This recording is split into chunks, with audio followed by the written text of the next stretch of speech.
Bonjour à tous et à toutes et bienvenue dans l'Astrocast, déjà le deuxième épisode, je sais le temps passe à une vitesse folle et aujourd'hui cet épisode est dédié à la dette technique et je suis accompagné comme dans le premier par deux nouveaux invités. Deux invités qui ont commencé en tant que développeurs chez Eleven Labs mais qui ont bien évolué depuis. Déjà dans un premier temps nous avons Jérémy, tu es PO aujourd'hui, c'est bien ça? Tout à fait. Et on t'en veut pas. Ouais, c'est sympa, mais exactement. Et nous sommes également accompagnés de Charles-Éric. Salut Charles-Éric. Hello. Et toi aujourd'hui, tu es architecte. Tout à fait. C'est bien ton rôle. Super. Et bah écoutez, tous les deux, vous avez d'ailleurs participé à l'écriture d'un guide à la gestion de la dette technique, qui est d'ailleurs disponible sur le site internet d'Eleven Labs, qu'on peut retrouver.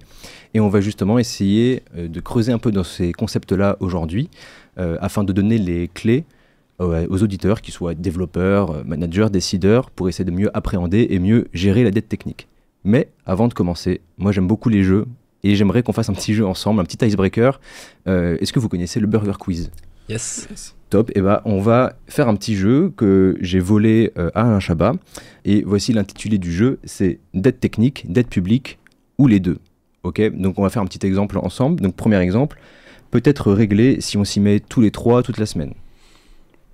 Aucune des Moi, deux. j'aurais dit aucune probablement, ça dépend du projet. Aucune. Mais ouais. Après moi je vous surestimais un petit peu, donc c'est pour ça que j'avais noté dette technique comme ça, mais voilà, peut-être une Ok. petite Merci. dette. C'est gentil. On va essayer. Elle est facile à créer mais très difficile à s'en débarrasser. Les deux. Les deux. Un simple quick fix pourrait en réalité l'empirer. Dette technique. Dette technique. Elle nous rend anxieux, donc on préfère la laisser à ceux qui passeront après nous. Les deux. Les deux. Ouais, Les deux. pas chier. C'est souvent la faute de hauts responsables en costard. On a tendance à dire les deux, mais bon. Ouais, moi j'aurais Peut-être dit plutôt j'aurais dit la dette dette publique. publique, mais- quand même. Très bien. On en reparlera. Elle peut avoir des conséquences à long terme majeures. Ouais, les deux. On est sur les deux aussi, je pense. Ouais, ouais. Qu'est-ce qu'on a après? Elle se cache parfois derrière le commentaire tout doux que tu as oublié d'enlever il y a quelques mois. La dette Dette technique. technique. Là, il y avait un petit indice dans la question. Souvent, la personne qui en est à l'origine n'est pas la même que celle qui va s'en occuper au final. Les deux. du coup. Plutôt Ouais, les deux. Ça va avec les deux. Hein. On a souvent la solution et d'en créer encore plus. Les deux. Ah ouais? Ah, celle-là, j'avais noté dette publique, mais peut-être qu'on va apprendre. Dette technique, bah les quick fix, ça Bah, marche. Oui, les- non, c'est vrai, t'as raison. Les mauvaises Les solutions. sparadraps sur les Ouais, sparadraps. non, c'est vrai, tout à fait. Et enfin, on entend toujours qu'on s'en occupera plus tard. Bah, les deux. Ah, les les deux. deux. Hein. Ah si, j'en avais une dernière qui C'est m'est terrible. venue, qui là devrait en concerner une seule. On en entend beaucoup trop parler à la télé.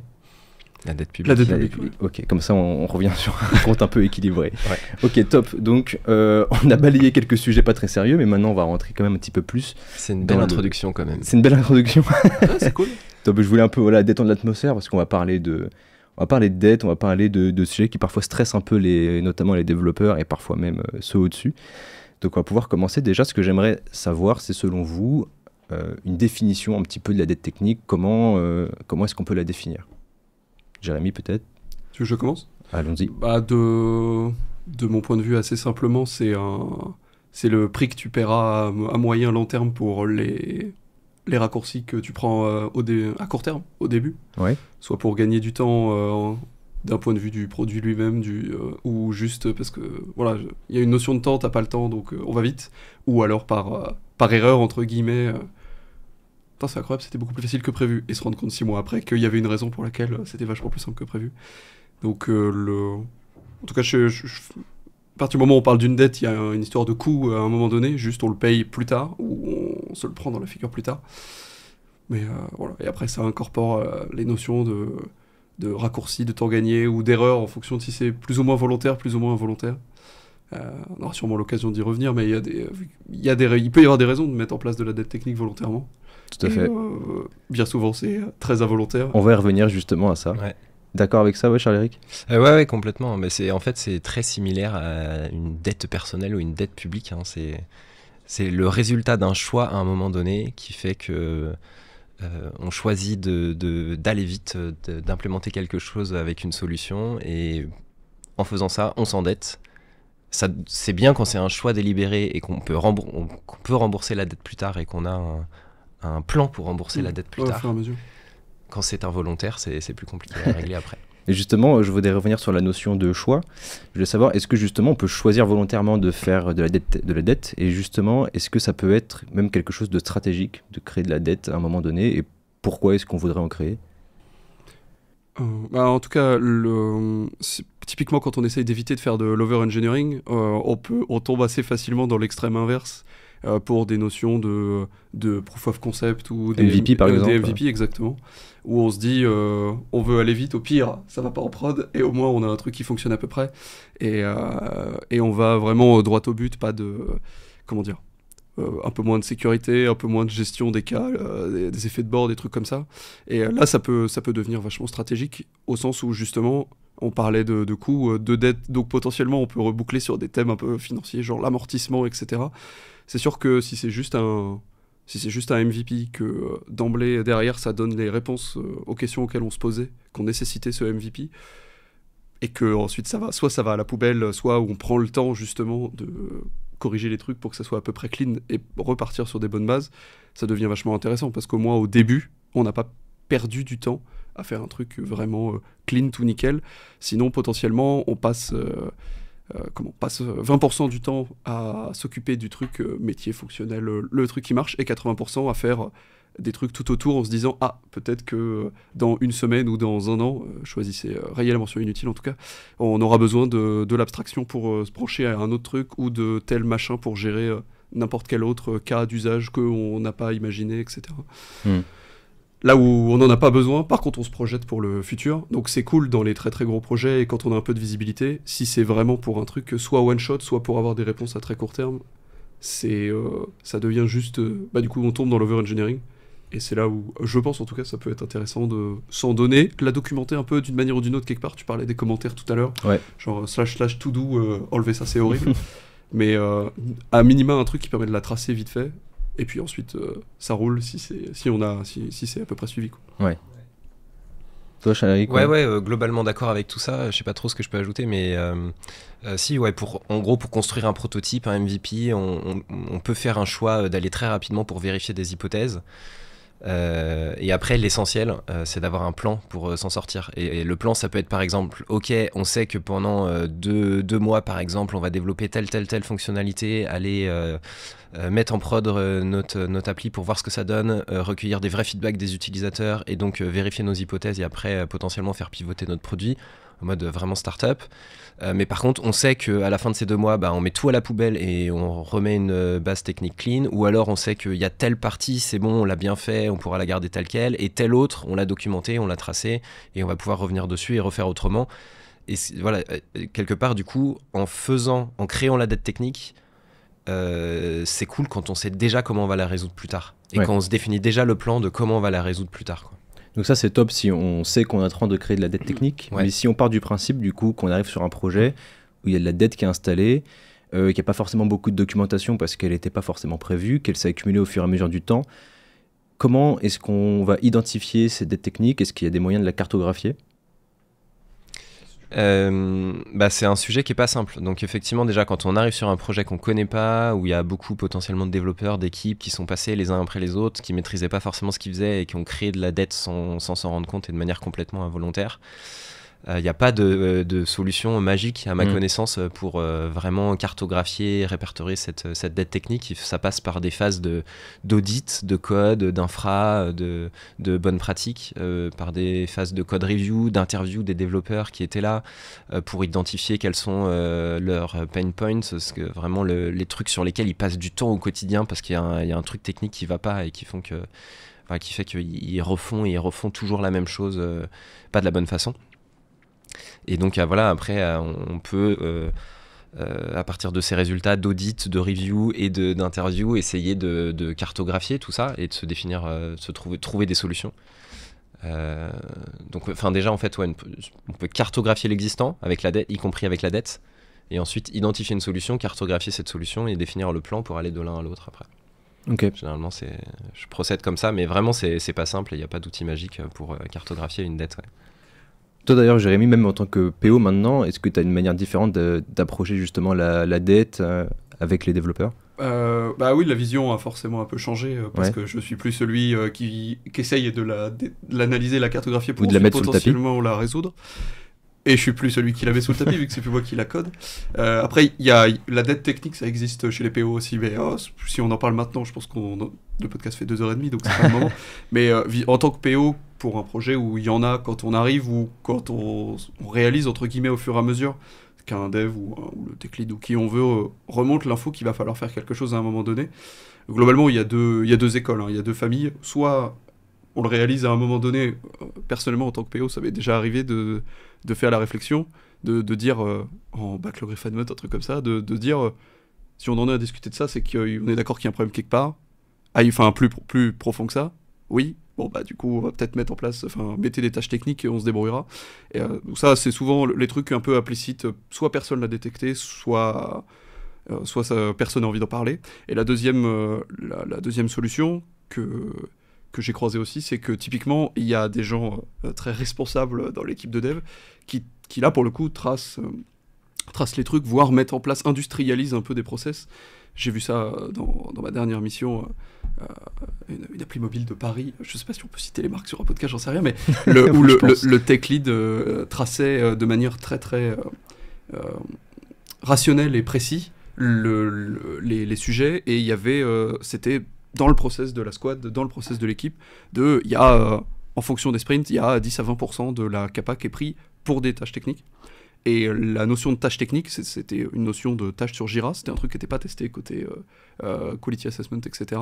C'était vraiment une tâche avec un objectif, enfin une cause et un objectif, et à chaque fois ça pouvait être des trucs cycliques, mise à jour des librairies sur une appli mobile, ça arrive, machin, donc c'était un sprint sur deux, et il n'y avait pas à y couper, quoi.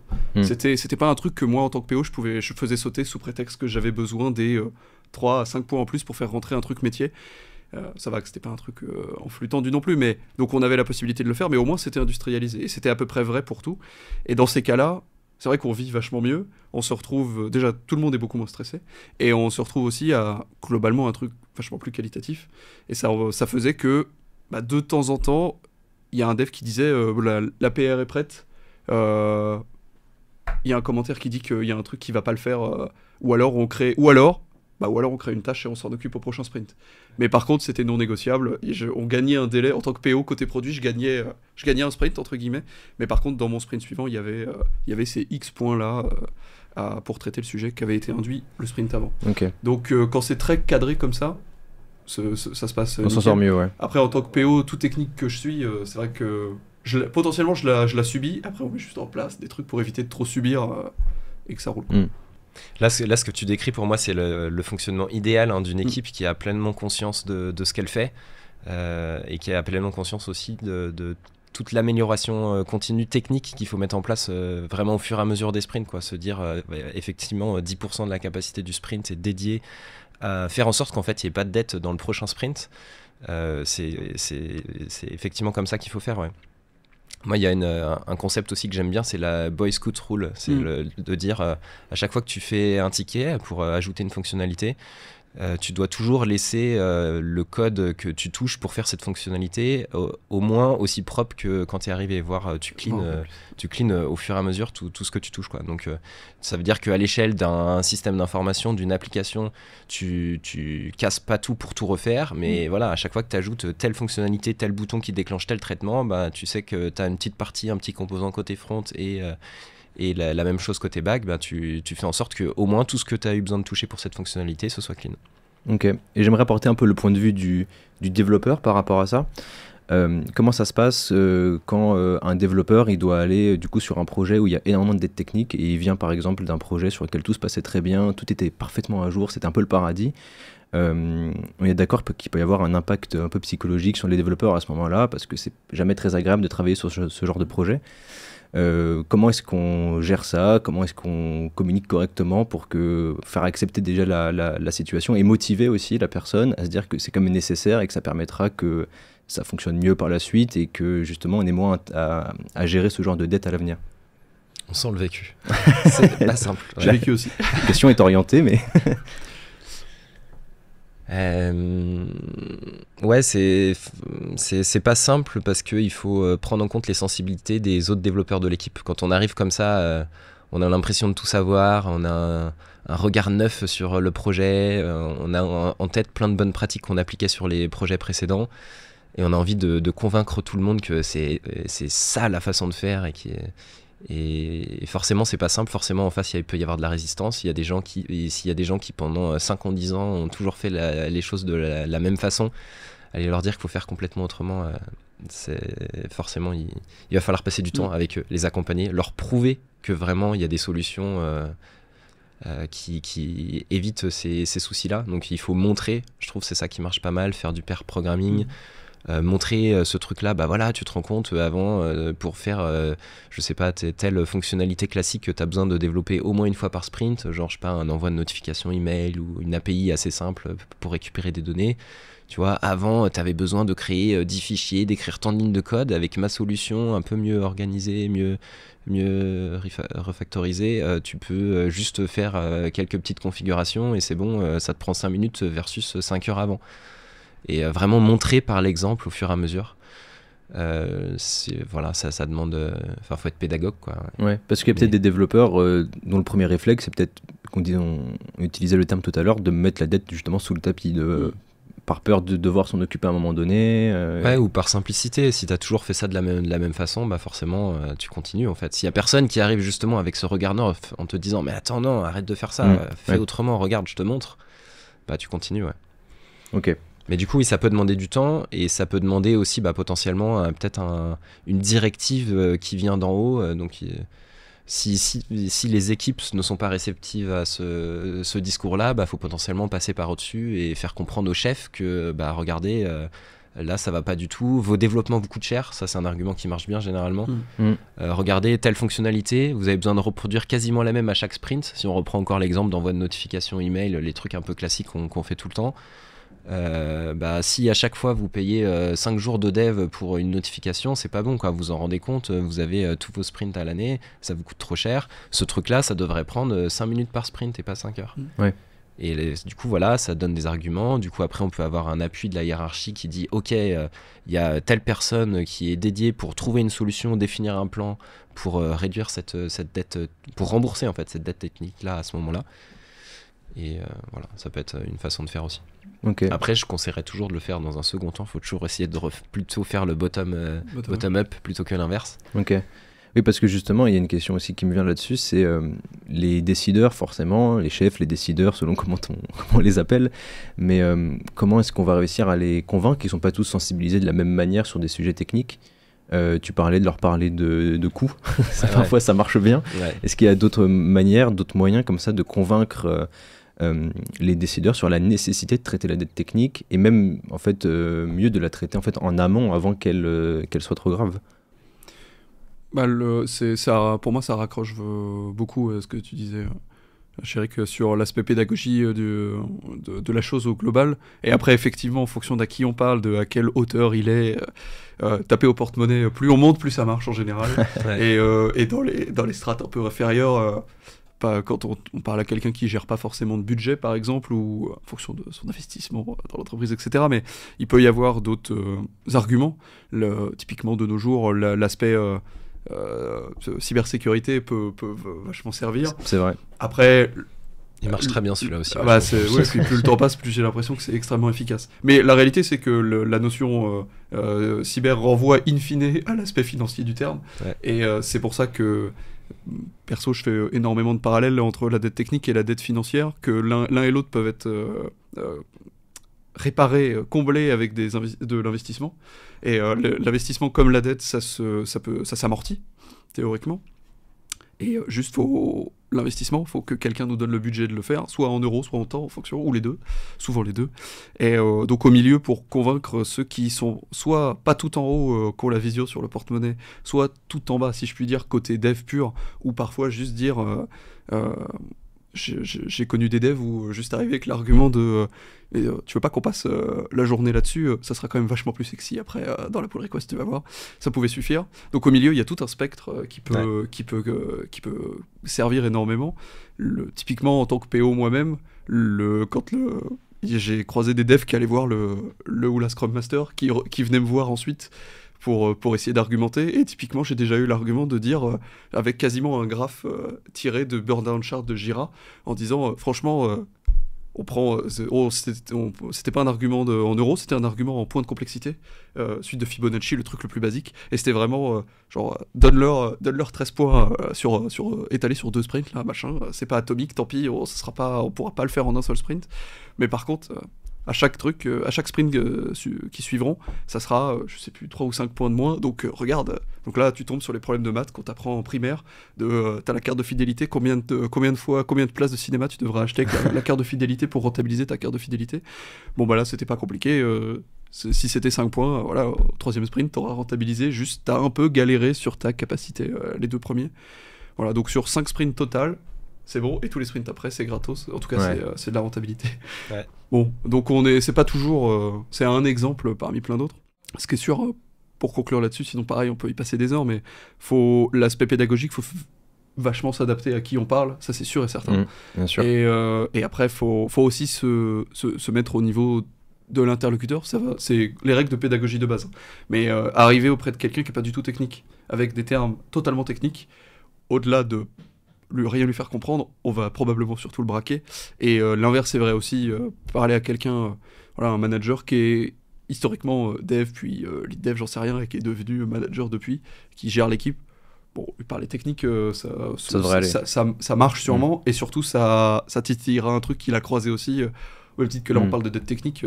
Ça fait 3 ans que je suis PO, 3 ans que j'en dev plus de la dette technique. J'y contribue un peu avec mes user stories de temps en temps sans faire exprès, mais ça, quand on vient me parler, encore la semaine dernière, on est venu me dire que il faut pas juste prendre la feature en elle-même, il faut vraiment prévoir la refacto qu'il y a derrière.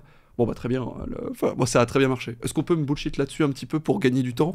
Peut-être. Je le fais peut-être avoir de temps en temps, ça y a pas de problème. Mais au moins, ça marche. Ouais, c'est pour ça qu'il faut vachement s'adapter à qui on parle. C'est ça. Et c'est important du coup d'être empathique dans le sens au premier du terme, c'est-à-dire se mettre à la place de la personne et savoir comment lui parler, quoi. Ouais. Ok. Et juste 2 petites remarques pour compléter, parce que ça m'y a fait penser à ce que tu disais. Déjà, plutôt on parlait d'outils pour détecter la dette technique. Et là, tu as dit qu'un argument sur la cybersécurité, c'était pas mal. Et effectivement, moi, je le constate aussi que ça marche bien. Tous les disons, responsables un peu dans les entreprises ont peur aujourd'hui vraiment de subir une attaque cyber. C'est un risque qui est clairement non négligeable. Et on peut jouer sur cette peur pour dire si vraiment là il faut mettre à niveau nos systèmes parce que sinon on a un gros risque de se faire attaquer. Et c'est un peu du terrorisme, hein. On joue sur la peur, mais du coup l'avantage aussi c'est qu'il y a plein d'outils qui permettent de repérer. Donc il y a plein d'outils qui permettent de scanner nos Docker Registry ou nos dépendances par exemple à la recherche de vulnérabilités qui sont connues et qui indiquent quelle montée en version il faut faire pour corriger. Et donc à minima, c'est le truc vraiment le plus basique, mais ça permet de mettre à jour nos librairies, nos frameworks, nos infras, pour utiliser des trucs à jour sur lesquels il n'y a pas de faille. Et en faisant ça, souvent on est aussi obligé un petit peu de refactorer notre code pour se mettre à niveau des pratiques des dernières versions. Et en faisant ça, en fait, on clean pas mal de choses et on clean plein de dettes techniques. Donc c'est un bon argument. Et il y a aussi des bons outils associés à ça, donc ça c'est pas mal. Donc des outils en fait de software et tout pour même des SaaS et tout qui vont analyser et tout. Et est-ce qu'il y a des exemples un peu d'outils comme ça que tu as en tête ? Ouais, je les connais pas tous, mais un peu sur tous les clouds type AWS ou GCP, il y a des solutions qui font ça. Genre les Security Center où ils sont capables de t'analyser ton Docker Registry ou tes Package Registry, donc tes dépendances NPM par exemple en JavaScript. Et où tu as Sysdig aussi par exemple. Qui fait ça. Et après sur les mises à jour de dépendance, moi il y en a un que j'aime bien, que j'utilise, qui s'appelle Renovate, qu'on peut installer sur tout type de repo Git. Qui est super, ouais. Et qui met à jour automatiquement, qui propose automatiquement des pull requests ou merge requests pour mettre à jour les dépendances. D'ailleurs, pas seulement pour les failles de sécurité, mais ça contribue pour ça, Ouais, ça c'est super. Ouais. Et le deuxième petit point là, auquel ça m'a fait penser là, quand tu parlais, c'est cette stratégie de dire quand je dois faire une user story, on se dit on applique la boy scout rule en même temps, donc je fais pas seulement la fonctionnalité, mais en même temps je clean tout ce qui est autour de ça. Forcément, c'est aussi à inclure dans la complexité et donc dans le coût de cette user story. Et ça peut être vraiment la façon de faire d'une équipe d'intégrer systématiquement en fait des choses techniques. Soit on l'intègre dans chacune des user stories, soit on se dédie un certain pourcentage du sprint à faire de la technique pour cleaner et rembourser la dette au fur et à mesure. Au final, ça revient à peu près au même. C'est vrai que j'ai aussi connu ce que tu décrivais juste avant avec des lead dev potentiellement hyper rigoureux qui créent des tonnes et des tonnes de tickets. Et au final, potentiellement le côté un peu pervers, c'est qu'on peut se retrouver avec un backlog technique énorme avec des centaines de tickets et qu'on n'arrive pas à les embarquer au fur et à mesure pour les corriger. À l'inverse, pour éviter d'avoir ce backlog à maintenir, parce qu'il y a quand même vraiment un effort pour maintenir ce backlog toujours à jour et toujours bien priorisé pour dépiler au fur et à mesure, c'est juste de se dire à chaque user story, j'inclus toujours de la technique dedans quoi, pour cleaner ce qui tourne autour de cette user story quoi. Ok. J'aimerais faire un petit buzzword, je vais parler d'IA.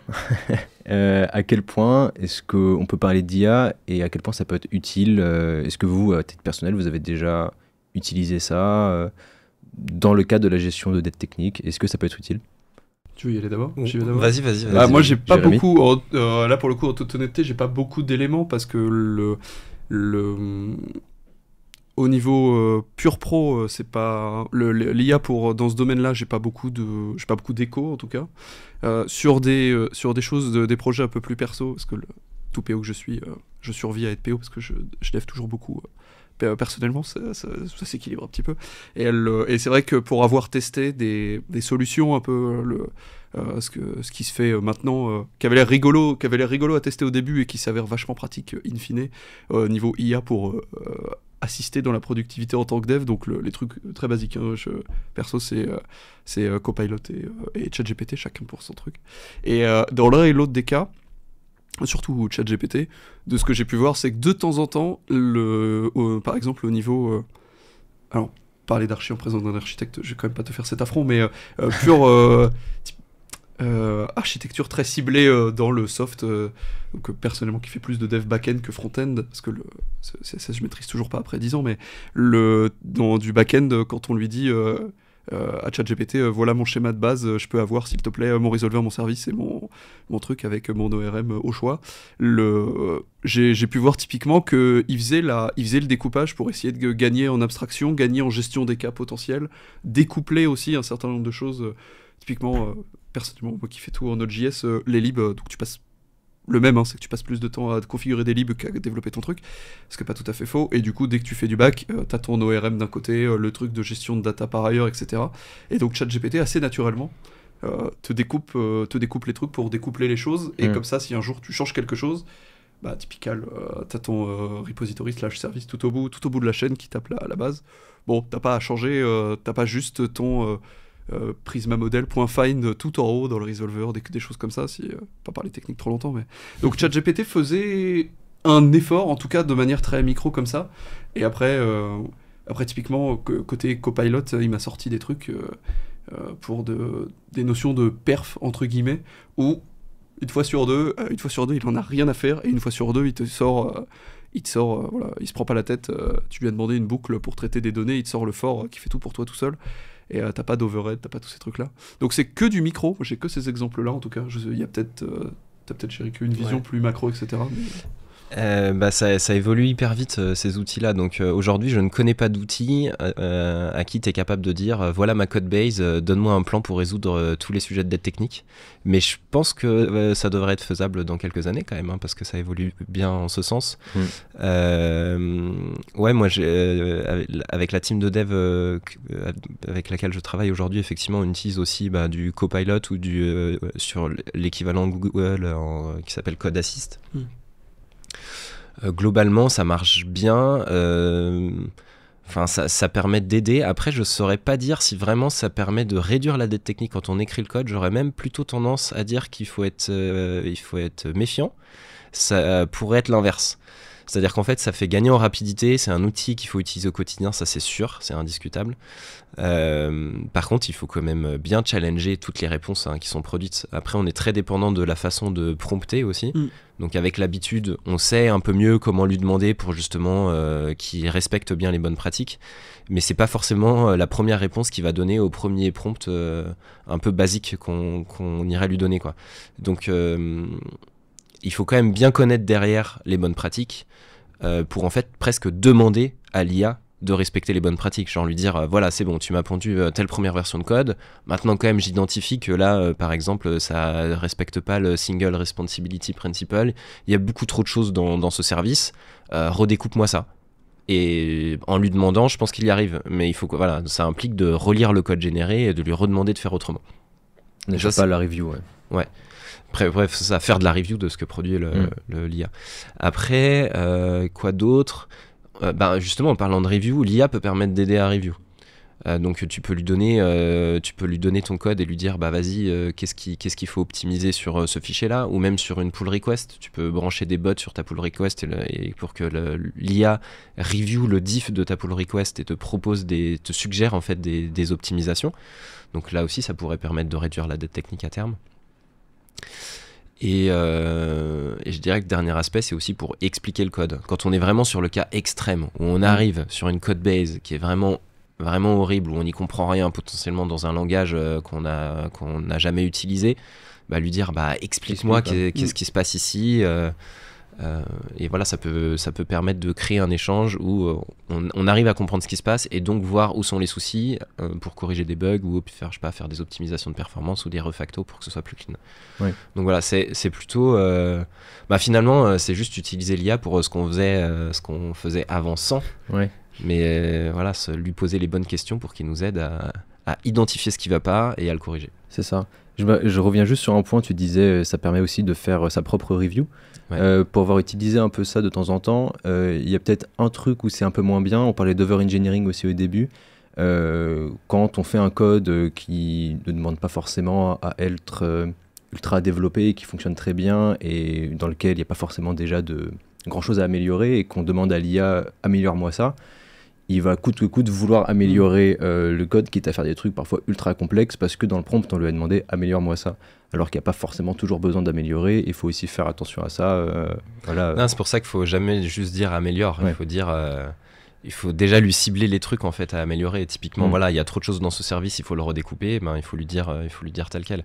Et pareil pour faire de la review sur des pull requests par exemple, il faut lui dire exactement quoi vérifier. Genre lui dire vérifie que le lib que j'utilise n'ont pas de failles de sécurité connues. Ouais. Vérifie que je sais pas dans mes resolvers ou mes contrôleurs j'ai pas plus de temps de ligne, que chaque service a sa propre responsabilité, que vraiment lui faire une checklist de tous les trucs à checker. Si on lui dit juste améliore le code ou fais-moi des suggestions, c'est un peu trop faire confiance au modèle derrière et il peut répondre n'importe quoi. Ouais. C'est ça.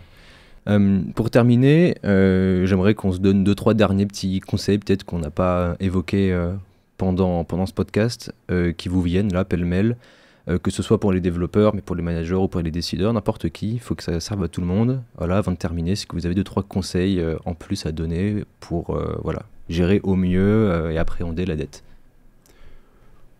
Je commence. Vas-y, je te sens inspiré. Ça va aller assez vite, parce qu'on a quand même couvert pas mal de choses.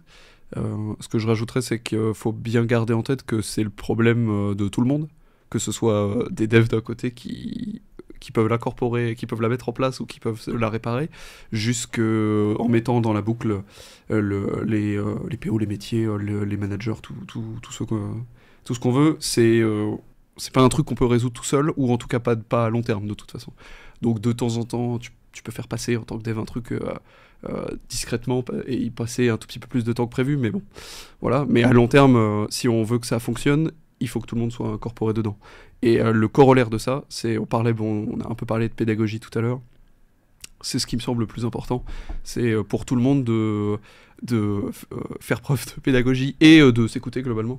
Donc au final, c'est surtout une question de communication. Une fois que tout le monde a pris conscience du sujet, c'est une question de communication pour ceux qui peuvent expliquer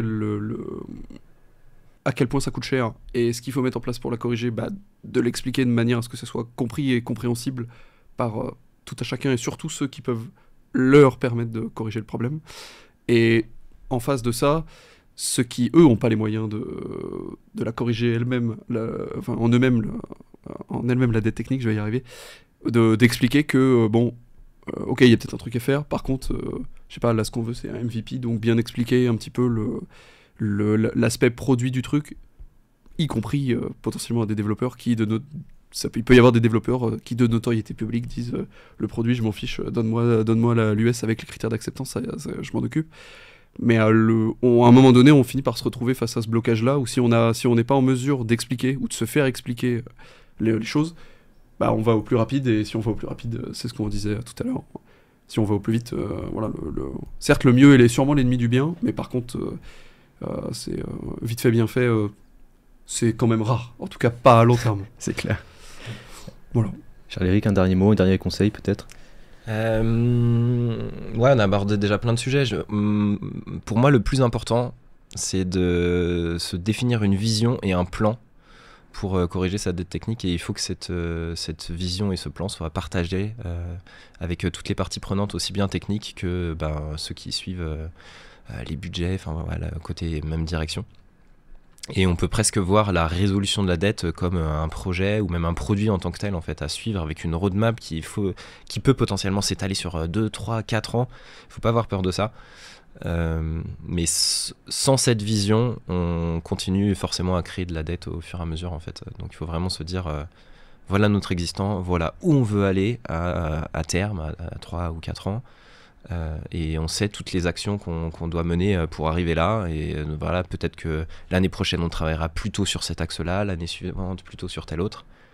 Donc c'est important, je trouve, d'avoir cette vision-là, de la partager, de communiquer avec toutes les parties prenantes, avec un support comme ça préparé. Ouais. Ok, top. Merci beaucoup d'être venu déjà ici pour parler avec moi de dette technique. Je rappelle que vous avez participé à l'écriture de ce petit guide sur la dette technique, que je montre ici à la caméra, mais que vous pouvez retrouver du coup sur le site internet d'Eleven Labs. Je l'ai jamais vu en version papier. Et que je vais vous donner d'ailleurs en version papier. J'en ai un deuxième pour toi juste après, à la fin. Magnifique. Trop bien. Pour tous ceux qui nous écoutent, merci de nous avoir suivis jusqu'ici. Si c'est le cas, faut pas hésiter, je sais pas sur quelle plateforme vous nous suivez, mais à mettre une note ou un commentaire. C'est hyper intéressant d'échanger ensuite avec vous.